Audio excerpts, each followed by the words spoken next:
안녕하세요. 최근 윤석열 대통령의 국정 운영 평가가 역대 최저치인 25.8%를 기록했다는 소식이 전해졌습니다. 이번 조사는 두 가지 방식으로 진행되었는데, 전화 면접 방식에서는 긍정 평가가 22.2%, 부정 평가는 77.3%로 나타났고, ARS 조사에서는 긍정 평가가 21.1%, 부정 평가는 78%로 집계되었습니다. 두 방식 모두 유사한 결과를 보이며 국정 운영에 대한 국민들의 불만이 커지고 있음을 확인할 수 있습니다. 또한 흥미롭게도 과거 여론조사에 관여한 한 인물에 대한 논란도 있습니다. 과거 여론조사에 깊이 관여했던 인물로 명태가 등장했는데, 그는 여론조사 기관과는 무관한 텔레마케터 출신이라는 사실이 알려졌습니다. 2021년 7월 4일 대선을 1년 앞두고 명태가 참여한 여론조사에서 윤석열 당시 후보가 이재명 대표를 21%포인트 차이로 앞서는 결과가 발표된 바 있습니다. 그 이후에도 명태가 관여한 미래한 국연구소와 머니투데이는 PNR에 의뢰해 총 13건의 여론조사를 발표했습니다. 이들 조사는 당시 중앙선거관리위원회에 정식으로 등록 및 공표된 바 있었지만, 명태의 배경과 조사의 신뢰성에 대한 의문이 제기될 여지가 있습니다.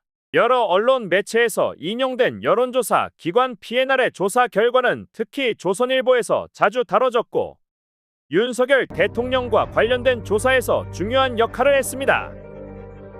특히 PNR의 여론조사에서 윤석열 대통령이 당대표 1위로 파죽지세의 기세를 이어가는 모습을 보여주었죠. 머니투데이와 미래한 국연구소가 의뢰한 PNR 조사에서 이준석 전 국민의힘 대표가 압도적인 지지를 받았고, 정치권에서 큰 돌풍을 일으켰습니다. 그 결과에 대해 내가 만들었다 는 표현이 들어맞는 순간이기도 했습니다. 이후에 등장한 또 다른 주요 인물은 김은혜 전 의원이었습니다. 김은혜가 당시 여론조사에서 45.7%의 지지를 받아 김동연 후보의 37.8%를 크게 앞섰습니다. 하지만 실제 선거 결과는 김동연 후보가 당선되었죠. 이 시점에서 다시 PNR과 미래한 국연구소가 등장하며 그들의 여론조사 결과가 여러 매체에서 인용되었습니다. 여기서 한 가지 의문을 제기할 수 있는 부분은 김은혜 후보가 여론조사에서 과연 인위적으로 지지를 받았는지에 대한 논란입니다. 더 나아가 당시 천공과 관련된 논란이 터지면서 김은혜 후보를 지원해야 한다는 녹취가 공개된 사건도 떠오릅니다. 이 사건이 여론에 큰 파장을 미쳤으며 결과적으로 정치적 문제로 이어질 수 있는 잠재력이 있었습니다. 특히 명태가 관련된 미래한 국연구소와 윤석열 대통령의 연결고리가 드러난다면 더 큰 파문을 일으킬 가능성도 있죠. 현재 상황을 고려했을 때 선거가 부정선거로 규정될 가능성이 있다는 주장은 매우 중대한 정치적 함의를 담고 있습니다. 만약 이런 주장이 사실로 드러난다면 단순히 당선 무효나 탄핵을 넘어 국기문란 사건으로까지 번질 수 있다는 것입니다.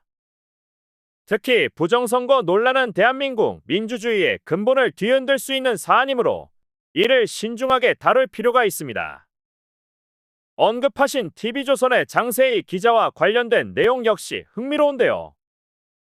장 기자가 이재명 대표와 관련해 특정 여론조사를 언급하며 원령 전 장관이 앞선다는 조사 결과를 보도한 적이 있었다고 하셨습니다.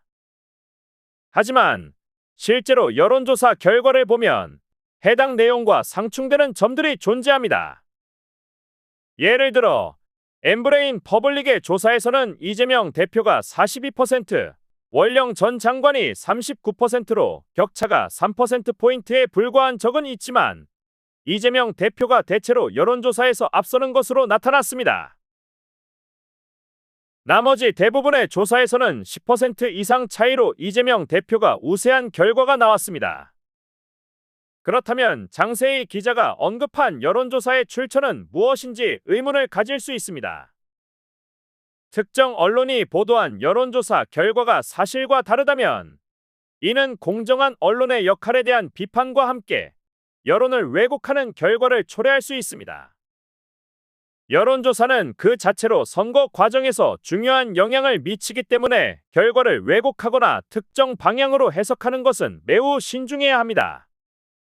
이와 같은 문제는 정치적 신뢰를 흔들 수 있으며 여론조사와 관련된 기관들의 신뢰성 문제도 부각될 수 있습니다. 이러한 상황에서는 철저한 검증과 투명한 공표가 필수적입니다. 수도권, 특히 서울에서 위기감이 감지된다는 이야기는 점점 더 중요한 선거 전략의 중심으로 부각되고 있습니다. 서울과 수도권은 전국 선거의 핵심 전장이자 국민 여론의 변화가 빠르게 반영되는 지역입니다. 따라서 이 지역에서의 전략적 대응이 없이는 선거에서 좋은 성과를 기대하기 어렵습니다. 기자님이 언급하신 조사에서 서울 지역의 지지율이 국민의힘이 40%대, 여당이 24%대로 나왔다는 점도 중요한 참고자료입니다. 다만, 여론조사와 실제 선거 결과가 크게 달라지는 사례를 우리는 과거에 여러 번 목격한 바 있습니다. 예를 들어, 한명숙 전 총리가 서울시장 선거에서 17%, 18% 정도의 큰 격차로 진다는 예측이 있었지만, 실제 선거 결과는 겨우 0.2% 차이로 마무리된 적이 있었습니다. 이처럼 여론조사 결과를 지나치게 신뢰하고 선거 전에 패배를 예단한 유권자들이 어차피 졌다 라고 생각해 투표를 포기한 사례도 있었죠. 이러한 일들이 다시 벌어지지 않도록 여론조사에 의존하기보다는 더 깊이 있는 분석과 전략이 필요하다는 교훈을 남겼습니다. 지금의 상황을 보면 일종의 전략적 틀을 짜서 여론조사와 관련된 특정한 접근 방식을 만들어낸 것으로 보입니다. PNR 같은 여론조사 기관이 여러 매체와 공동으로 조사를 의뢰하는데 그 과정이 매우 복잡하고 조직적이라는 인상을 주고 있죠. 특히 여론조사와 전혀 무관한 배경을 가진 사람들이 이 과정에 관여하는 사례도 나타나고 있습니다. 예를 들어 최근 언급된 인물 중 하나가 텔레마케팅 출신이라는 점이 주목받고 있는데 이는 전형적인 여론조사 전문가는 아니죠. 이 인물은 여론조사를 이해하거나 경험한 것이 아니라 텔레마케팅에서 물건을 판매하는 방식에 익숙한 사람이었습니다. 그가 여론조사에 관여하게 된 경로는 상당히 우연적이었고 정치계 인물들과의 연결을 통해 여론조사에 참여하게 된 것으로 보입니다. 이를 통해 자신의 마케팅 경험을 여론조사와 같은 정치적 도구에 활용한 것으로 보입니다. DV 데이터베이스를 활용하여 여론조사를 포함한 다양한 방법으로 마케팅적인 접근을 시도한 경험을 선거 전략에 접목한 것이죠. 현재 논의되고 있는 김영선 선생에 대한 이야기를 보면 그가 평소에는 유한 성격이 아닌데도 불구하고 명태 앞에서는 완전히 통제당하는 모습을 보였다는 점이 흥미롭습니다. 과거의 일화를 통해 김영선 씨가 강한 성격을 가진 인물로 묘사되지만 이번 상황에서는 그가 명태에게 굴복한 모습이 부각되고 있죠. 이 사건에서 명태가 어떤 상석에 앉아 권력을 행사했으며 돈까지 나눠 가졌다는 이야기는 단순한 개인적인 갈등을 넘어선 정치적, 경제적 이해관계가 얽혀 있음을 시사합니다. 특히 이와 같은 상황은 정치적으로 매우 복잡한 배경이 있거나 명태가 그에게 거부할 수 없는 권력이나 이권을 제공했을 가능성을 암시합니다. 이런 맥락에서 누군가가 스스로의 의지와 상관없이 압박을 받고 포기할 수 없는 이득 때문에 얽매이는 일은 정치나 경제적인 권력 다툼에서 흔히 벌어질 수 있는 일입니다. 이는 특정 인물이 강력한 권력 구조 안에서 어떻게 움직이는지, 그리고 그들이 자신이 원하지 않는 상황에서도 끌려다니는 이유를 설명하는 중요한 단서가 될 수 있습니다. 윤석열 대통령에 대한 언급과 함께 이 상황은 대통령 주변의 정치적 상황에 대한 불만을 드러내고 있습니다.